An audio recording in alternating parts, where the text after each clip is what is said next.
Good morning. I say good morning because I know by this point in DEF CON, we're better off using the same time zone as Tokyo, which makes this about 7 a.m. So thank you for getting out of bed. The good news is we have an interesting topic ahead. We'll get to spend the next hour talking about boobies, or more specifically, strategies designed to protect an execution environment for manipulation with a specific eye towards ensuring cryptographic keys can't be exfiltrated via physical access. Try 3 times fast. Oh, man. There we go. Yeah, I tried to change the slide over here, and Google was asking me for a question. Your presenters today are myself, Levison, and I'm hon1nbo. hon1nbo Tales.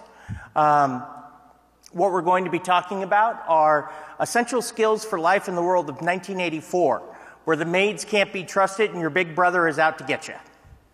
For my part, I'm the operator of LavaBit, an encrypted email service. I'm a technological warlock, a corporate kingpin, and some would say a team linchpin. My assistant, hon1nbo, is the proprietor of Hacking and Coffee, and he enjoys robbing banks under the cover of darkness. Assistant, come on, man. I'm your web host at this point. I'm a little more than that. Let's talk about security. As an industry, I think we've come a long way. Speaking for myself, it's been a few years since I've seen anybody try to log into their box via Telnet. One of the key factors pushing that security is encryption and its proliferation. Encryption is important because it provides a mathematical guarantee that the data can't be accessed without the corresponding key. Of course, the problem is that as we've evolved, so have the attacks. Unfortunately, as good as we are at architecting and building secure systems, we still need a reliable and friendly environment to run our bug-free, ultra-secure code. With encryption specifically, we've seen a new breed of attacks where all the security measures we put in place get simply via physical access. Now, there's a picture of an Altair because that was probably the last computer you could look at and kind of understand how it worked on the inside. Before we go any further, we should talk about our assumptions. For our purposes, we're focused on targeted physical attacks, which means we're making the assumption there is no universal backdoor in x86 hardware. As always, when it comes to assumptions, your mileage may vary. Unfortunately, we don't have time to cover it today, but it makes sense that if your threat model requires you to install booby traps in your hardware, you probably want to neuter your IME as well. For those of you who've spent some time in this building, what we're talking about will look familiar. Essentially, we're talking about taking commodity hardware and modifying it to afford you some of the security guarantees provided by FIPS Level 4. So we can run our common criteria EAL4+ software in a secure environment. Unlike the actual FIPS Level 4, our recommendations don't come with certificates from the government, though. If you aren't familiar with those standards, don't fret. It only means you haven't spent much time working for the man. For those folks, I'll summarize by saying FIPS Level 4 is what the State Department would use for a classified information terminal they have located in the basement of the American Embassy in Tehran. Someplace interesting like that, if a machine can stay secure in an environment like that, is that the same computer would be worthy of being placed in a co-located facility and be safe from legal, extra-legal, and illegal access. Probably. There are plenty of commercial solutions available, and they'll work great if you don't mind paying much for 5-year-old technology. Personally, I have a problem trusting black box crypto modules, particularly when the vendor's largest customer happens to be the government that you may be trying to protect yourself from. There's some notable open projects, the most notable being Orwell, as in 1984. And for those of you looking for a secure solution to place at home just to protect your Monero private key, that might be a good way to go. Unfortunately, running a service like LavaBit takes a few more MIPS than a 6th-gen mobile processor can give you. Unfortunately, even if that was enough, unfortunately, their rack solution leaves something to be desired. So I decided to go with commodity hardware. And while I have my concerns about Dell, it's easy to find warehouses that let you pay cash and carry away the equipment. It's always good to purchase your gear anonymously. As a tip, if you have trouble finding a local vendor, try searching eBay for sellers selling what you want in your local area. Odds are, if they have multiple listings, they're simply a vendor with a warehouse full of gear. More than happy to sell it to you. Whoa. Am I? Okay. If you're a high-value target, I'd certainly recommend against ordering equipment online and having it shipped. You never know what can happen to it en route. In case you didn't catch the subtext in this note, Apple even has problems with their servers being intercepted and modified during shipping. If the largest company in the world can't do it, what chance do we have? Interesting factoid. If you look at the SEC filings for Intel, you'll find out that 3 of their biggest customers for custom x86 chips are the NSA, Google, and Facebook. Makes you wonder what customizations they're having done to their particular chips. If there are any FOIA fans in the audience, they may want to go after those details. Be sure to pick a commodity hardware vendor with a reasonably robust and competent security team. So you can probably meet a big portion of their security team here, and you can make your own judgments about whether or not they're competent. You also want to look for one that's going to use signed firmware updates and will continue to publish firmware updates for some time after you purchase the hardware. Unfortunately, when it comes to commodity hardware, most servers do ship with tamper detection circuits, but they tend to be rudimentary and thus easy to bypass. It doesn't help that their location is known in advance. That's one of the benefits to the do-it-yourself approach. You can randomize the location, even add a reverse switch. To demonstrate just how easy it is to bypass these tamper detection circuits, hon1nbo is going to demonstrate on this R710.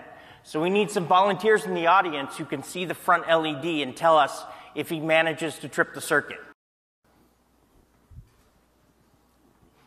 The trick, in this case, is to take the shim and go through the regulatory label hole in the top of the case, find the tamper circuit, depress it,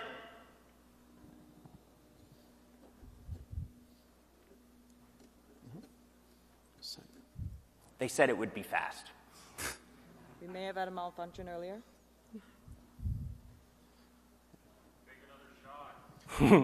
You know, that always helps. Who's got something? Hey, you try getting up in front of 1,000 people at 7 in the morning and doing this. Here. Yeah, I did.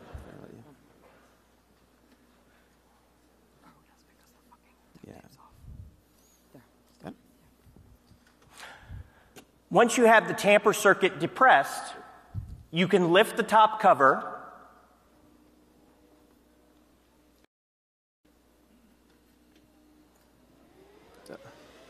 Safe? No. Did it pop off?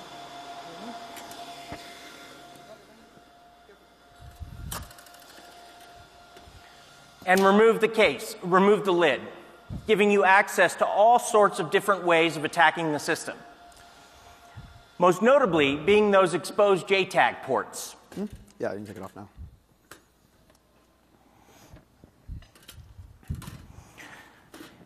Moving on, if you think about security as an absolute, where something is either secure or it isn't, then you're going about it all wrong. I like to think about security in the same way physical safe manufacturers do. The first and most important job of a safe is to defend against spoofed access. If you can break into the safe without leading a trail, like by using this particular dialing spot that was demonstrated last year, the safe has failed. So our first mission in modifying our servers was to ensure that nobody could access them without us knowing. The second consideration is the degree of difficulty that an attacker would need in order to brute force their way past the locks. Presumably, with a physical safe, it's a blowtorch. With our approach, it's the same thing. And the goal is that the amount of force and heat required to remove our modifications is sufficient to destroy the machine, thus accomplishing our goal. To continue, I'm going to turn the mic over to hon1nbo, who's going to talk about how we made those modifications.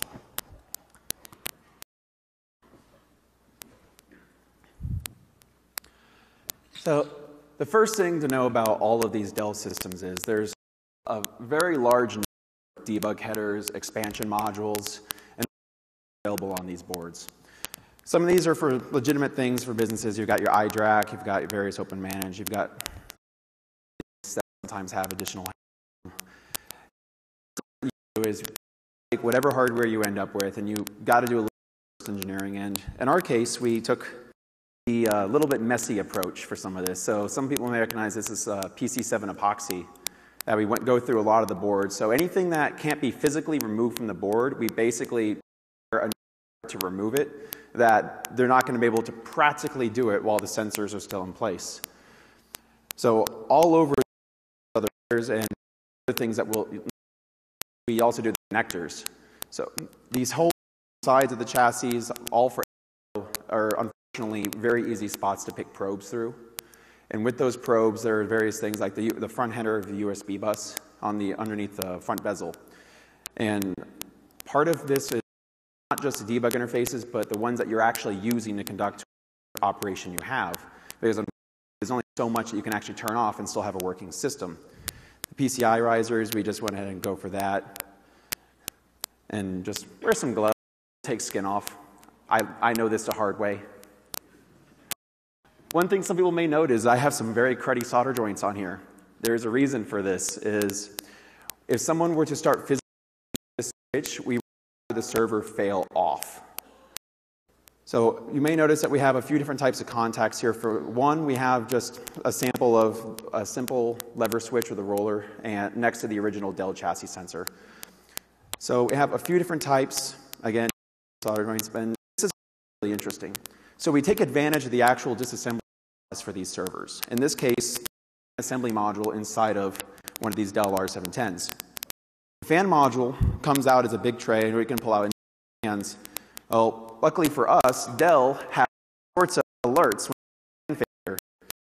What we started doing is in modules, we embedded a lot of our control circuitry and sensors for some of the units. And part of this is that in order to get to the initial components, not only do you have to try and bypass our sensors, but at the same time, you've got the existing diagnostic sensors that weren't even tamper intrusion working for you. So all of these extra fans, the speed sensors, there are tons of diagnostic information that lets you know something's wrong with your environment. Because inside of a co-location facility, any decent quality data center, you know what the environment is, and you take that to whether or not the airflow is starting to lessen, that something's in the room with you, whether or not the temperature is really going up in a way that's not related to hardware. And it comes down to a lot of monitoring. Yeah, so, I'd just like to add that bearing the switch in the assembly here, you'll notice the lip, which protects an attacker against an attacker accessing it unless they go directly because they can't get the shim past this little lip here. It's important to take advantage of the natural characteristics of your particular server when deciding where to place it. Yep. So we take advantage of that from the top, but also we actually will modify the frame as well. One thing to drill through the top and risk that power supply causing some kind of fault, which is precise enough to do this with various types of equipment, from a drill on the side fiber laser on the government side. But going through the actual motherboard on the bottom, you're getting into the SATA buses that run underneath the particular area that we chose. And you're getting into a lot of other interfaces where if you started drilling through, it's going to be very, very difficult to get to those sensors. Take advantage of everything from your traces to your layout, just how tiny you can get these little microcontrollers in place. So we use the internal headers for connecting up our equipment rather than running it back out, obviously. And we just slathered everything on there. And you may notice we explicitly did not use pin headers. Again, just very, very cruddy solder joints in this epoxy. As a lot of people like myself, challenge here know, is that it's very easy to make a mistake and cause something to slip. And we want to take advantage of that, where a minor slip that normally wouldn't trigger will cause damage. As again, failing off is exactly what we want. And when you get to the code that we have available right now, it's currently in its older state. It's just a simple Arduino script that's currently up. We're uploading our new version of this talk. And we've since added tilt sensors. We've added other types of contact sensors besides shown. And one of the ones that we're actually working on right now is a challenge response NFC tag inside of some of the components. And with that, you'll actually be able to authenticate not just a little magnetic read sensor, but the particular tag inside of the chassis being used. We're doing great on time, so keep talking. So when we get into these challenge response systems, in the box village just next door, you will notice that a lot of people just bring magnets and bypass the sensors directly. One of the unique things that you can get away with when you get into this, into the DIY approach is you can have sensors that aren't documented outside of your own design. So we actually can have unique tags per contact point inside of this chassis, on top of the more traditional methods. Because in a certain environment, you may be able to get the NFC signal out reliably. For practical purposes, these servers might as well be Faraday cages, as well as they're well grounded. If someone were to try and tamper with the power supply to try and to damage that, you have another Dell sensor that has a potential to kick in. And with this environment, you also have some other interesting approaches you can take. So we actually also control the server cabinets as well. And with control of the server cabinets, you know whether or not someone's supposed to be doing maintenance or whether or not someone's opening your doors to try and get access to the fiber line that's running into it. And it actually, this is where you get to a little bit of the balance act that you have to do, is that it is very easy to shoot yourself in the foot with these sensors. So, Big pro tip, test your switches before you install them. Yes, test your switches before you install them. The hard drives that were originally going to come here succumbed to that. The other thing to test is not just whether or not the individual server sensors work, but whether or not what you're sensing for the environment as a whole is not going to just come back to bite you. So overall, any operation, any home lab, any rack in a data center, it's going to need maintenance. So if I were servicing this box right now, I could easily just shut off the sensors from the servicing purpose, lock the data, do whatever is necessary. But what about the server above and below it? Well, contact sensors won't be an issue, but let's say you start adding in things like various motion, tilt, and one of the more interesting ones to play with is light sensors. You have to maintain good airflow through your server still, so such sensors become very effective at detecting anything in your environment that's changed, but at the same time, you have to make sure the servers are still functional and what you can actually block off. The tilt sensors are actually one of the ones that we found the most problematic, as those server racks in particular, if you're not fortunate enough to have the ones anchored to the ground, will vibrate quite a bit when unracking the server beneath it and promptly lock or erase everything. Yeah, I mean, I can take over.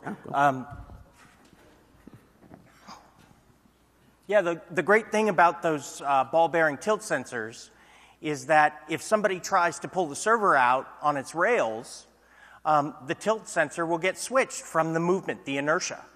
So try drilling a hole in the top of a case when you've got two other computers on top of it that are equally protected. Like I said, it's about taking advantage of your environment. I wanted to talk about briefly how you go about building these particular modifications. It's a pretty simple process. It takes a little bit of practice. But it involves purchasing switches like this, along with some ribbon cables. You solder it to the 2 pins, mount it in your chassis in various parts, and then wire everything back to the port on this little Arduino, which we protected with electrical tape and to keep it from copious amounts grounding. of epoxy. And then, of course, epoxied it in. You then connect that to your internal USB port, and you can use the Python script, the rudimentary version of it, which is in this repo, to monitor that Arduino and detect when any of your switches or detection modules get tripped, and then choose to take the appropriate action. Presumably, if you have a fully encrypted system, it would be to shut down. Once you get all your modifications in place, one of the things we like to do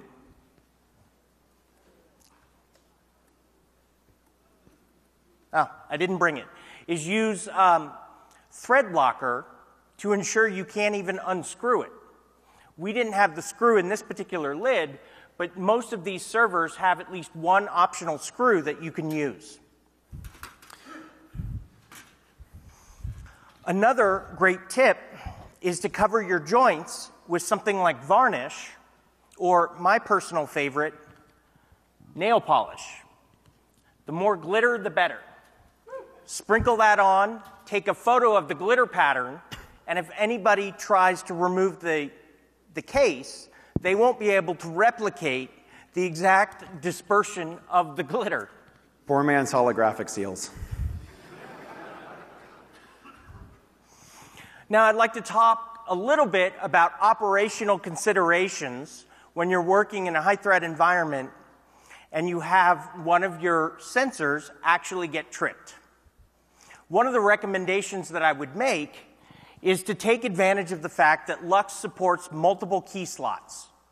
I don't have a photo of it here, but you can see that it supports up to 8 different passwords.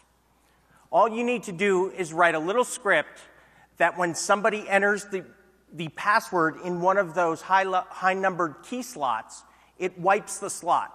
That way, if you need to tell somebody the boot password, they can type it in, and if that password were intercepted, they wouldn't be able to use it again.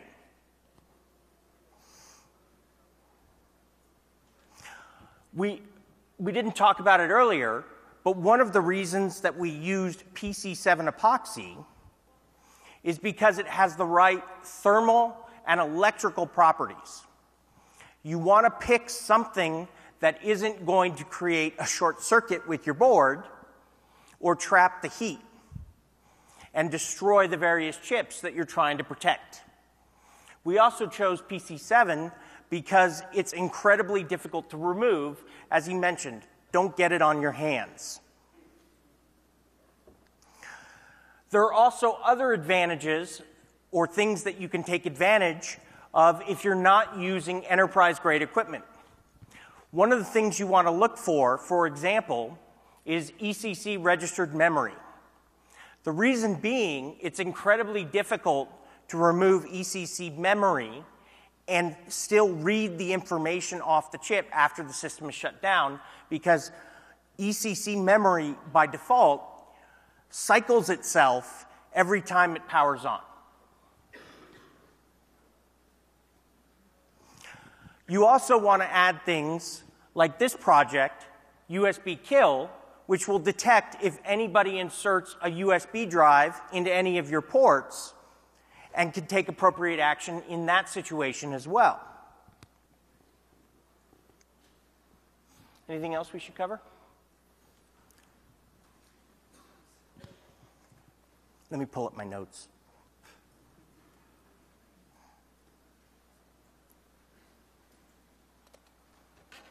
I feel like I'm forgetting something important. So actually, that's a really good question. So there's a couple of options. Repeat the question. So he asked, how are we killing our hard drives? So the first method is simple. If you have Lux enabled, you're going to zero out your memory and shut down. The second is a little more aggressive, and the reason that I had to drive out here, the hard drives that we use for some of the equipment actually has a 2-ounce thermite charge embedded inside of it next to the platters. I thought we weren't going to mention that. Well, good luck dealing with it. Yeah, nobody tell our colo. It's okay, just a little smoke. It won't throw much fire. So the big trick to using a thermite drive, however, is choosing the right composition. The most common alloy used is Fe304 based. I'm sorry, Fe203. And Fe304 is the variant that you want to use. It has a higher instantaneous heat output. And depending on how aggressive you really want to get, there's various other types of compounds that can be added in with it. Using a hobby rocketry igniter with a potassium permanganate mixture gives a reliable ignition at a low voltage that can be delivered by the computer's power supplies. In terms of actually building the drives, the big difficulty is doing it in a clean environment. So with the hard drives, they're so dense now that a single speck of dust can kill a lot of sectors. So either A, if you can finagle your local university to let you use their clean room for a little bit in exchange for some beer, which is what I did, or you can instead do the improvised clean room method in which you actually raise the humidity very high inside of an enclosed space. But the problem is that when you do this, you have to have some very good method of drying out the drive's air after the fact. I take some fresh desiccant and I make sure it's in every drive when I do this. So when the air has a high moisture content, the dust will actually sit to the ground and you have a safe working environment to modify your drives. Don't assume a single drive will have good sectors afterwards. They won't, but over a large array of drives like a SAN, you'll end up with enough reliability that you can safely do it. Yeah, one of the things to consider is the fact that the old-fashioned spinning magnetic disks are easy to destroy. All you need is to breach the case, and like you said, get a little dust in there, and it'll be impossible to read the data. Oh. The problem with SSDs is they're a little bit more robust, and that's where the thermite patch or something of that nature might be required to physically destroy. Oh. Now, we're not recommending you go that route because we like to think that encryption software still provides the mathematical guarantee that you need so that if you shut power off to the device, it's just as good as if you had destroyed it physically. In lieu of that, if you're using something like Opal to do your encryption, you can do an instant key erasure on the flash ROM, and then nobody will ever be able to recover that data. The downside to Opal is that it's a black box module. It's implemented by the drive manufacturer. You're never going to get a chance at looking at any code for it. There's a free PBA available from the Drive Trust Alliance and the self-encrypting drive utilities. However, that just talks to the drive. The actual encryption is still done on the drive itself, which if you choose to trust Samsung or Micron or one of the other manufacturers, it's a very fast and high-performance encryption system that actually erases it instantaneously. The downside is trusting a black box again. Did we talk about the NFC switches? Mm-hmm. Mm-hmm. I guess we have time for questions. I wasn't expecting that. Any questions? How do we test it? So, I will tell you right now, do not test and prod. So, what we actually do is I'll have usually a couple friends of mine that are various involvements and levels of tamper evidence or bypassing, and I will not tell them what I did to a particular system, and I will let them have at it. Beer goes a long way to bribe hackers. Pay your testers. Yeah, we intended to actually bring a system out here for the Tamper Evident Village, but travel disruptions got in the way. Yeah. But basically, in terms of testing, you have to think about the entirety of your state machine, what possible attacks that you're considering, what your switchers are designed to do, and what exactly you're working on in the event of an intrusion. So you may choose to say, I have different ranks of intrusion that I'm going to switch to just simply raising an alert or actually shutting down or even erasing the data. So for example, the internal contact sensors, when we test those, we'll have people using various types of shims, various types of cutting tools, and various types of probes to try and bypass them. We actually use a randomized mixture per deployment on whether or not it's an openly contacted switch or a normally closed switched. So that way you actually don't know, except per device for the person who built it, whether or not that switch is going to open or close if someone tried to short or bypass it. So when testing, we'll load up some data, and the goal is for whoever's looking at it, can they get this data off, whether they do it through a cold boot attack via USB, whether they do it through actually pulling out a drive and trying to keep power to it if you're using an Opal method, or whether or not they can simply if they can get the chassis off without triggering it, that's considered a failed unit. They can just get the lid off, regardless of whether or not they do any memory-based attacks yet. Yeah, one of the photos that we showed, Chromebook's having trouble keeping up with there it is, the 700 megabyte PDF, is we actually epoxied the power cable from the PSU to the motherboard to ensure that somebody couldn't swap it out and remove the board that way while maintaining power to the system. And this is a photo that we took after just doing the connector. We actually slathered parts of the cables as well that are exposed. One of the attacks that actually is done for forensic purposes is they will actually slice the sheath of a power cable and apply power from a secondary source to try and keep the system running. Hot jacking. Yeah, hot jacking. And with that as a concern, we took kind of precautions in terms of epoxying over the existing power so that basically any attack that will remove that epoxy will remove the sheathing with it and cause a short. So we will accept the hard fail and data corruption as our path in that environment. Be sure to epoxy all of the places that an attacker could plug into and get direct memory access. As you can see here, we covered up the ports on the riser card so that nobody could insert anything into them and add something to the system. I didn't show it, but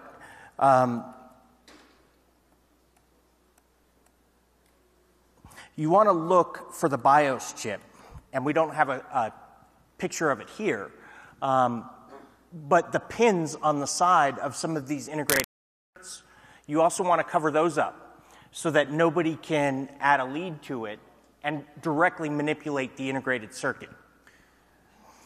You also want to cover up the battery so nobody can kill power to your BIOS, particularly if you're using hardware-level protection methods like Opal. So most of the modern UEFI BIOSes for Opal will actually, if it detects a warm reboot, it will send the lock commands to the drives. However, if you don't have the ability for the BIOS to actually process an update to the current system status, then that enables a possible hotjacking attack. This is, again, specific to Opal when you have the encryption on the drive itself, rather than using a method such as LUX where you're offloading it to memory. Also, be sure you don't overlook your integrated lights-out management board. One of the problems we found with Dell equipment in particular is that it's possible to disable IPv4 access to the DRAC controller. What we ended up doing was, setting the IP address to a /32. Yep. Make your subnet all 255s so that it can only talk to itself. And then you can sit there and wonder what it's saying. Yeah, a non-existent broadcast domain is something that in some of the Dell firmwares you can actually set. So take that to your advantage since they don't allow you to actually turn the features off. You also want to cover up some of these unused ports in the back. You can swap out these default covers, which have convenient little holes in them, with ones that don't. You don't really have to worry about airflow because the rear air can still eject out the back of the power supply. And of course, it's a lot easier, or a lot harder to get into the machine by sticking a fiber optic camera through an active power supply. Yeah, we tried this and it ended in a lot of fireworks. We were curious. We had an old system. Any more questions?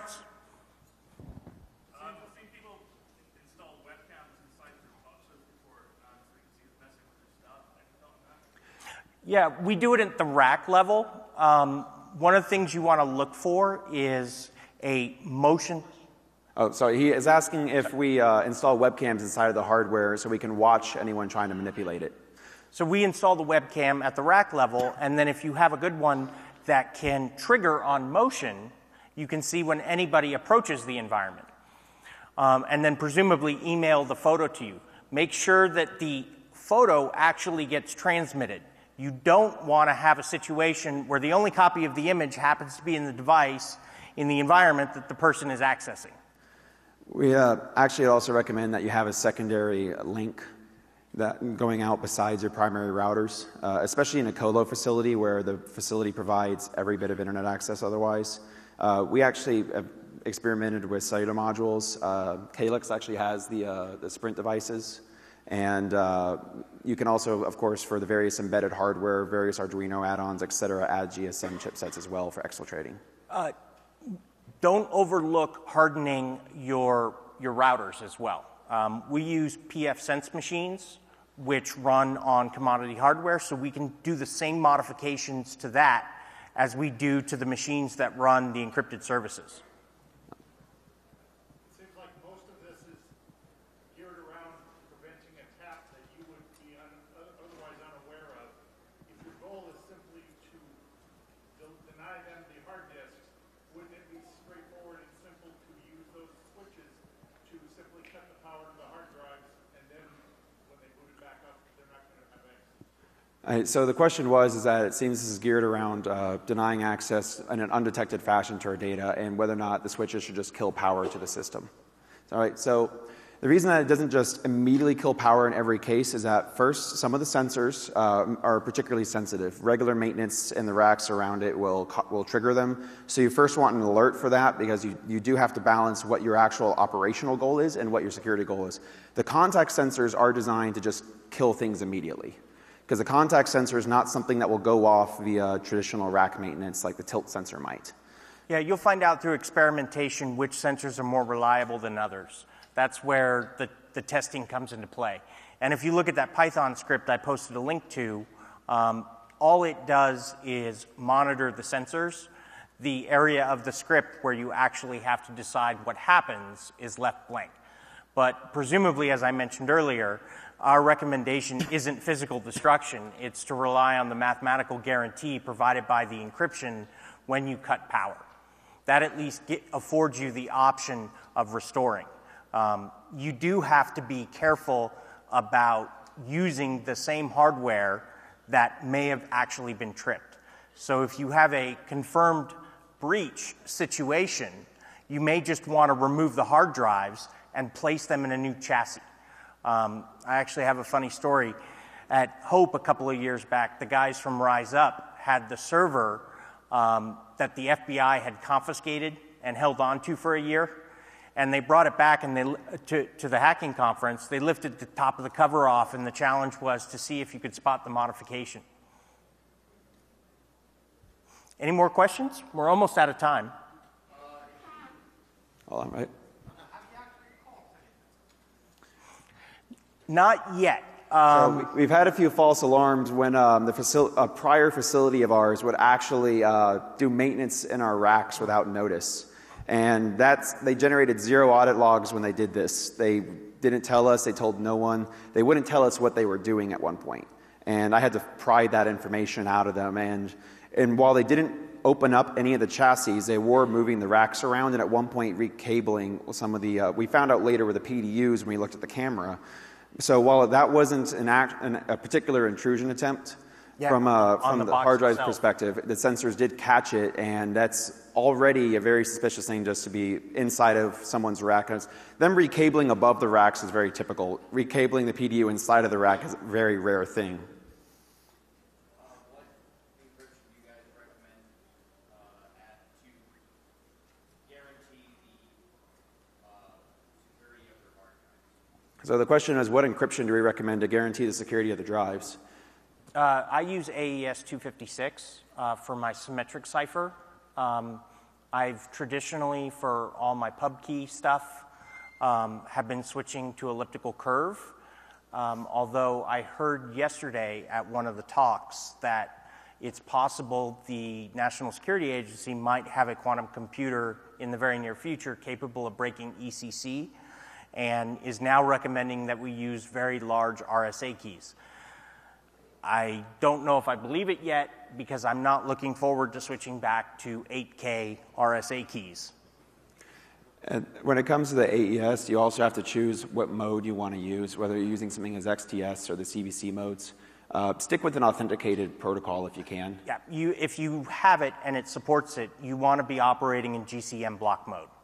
Unfortunately, that won't work with a full disk encryption because it's a chained cipher. So in order to decrypt a block, you have to know the previous block. So it's stream cipher, sorry.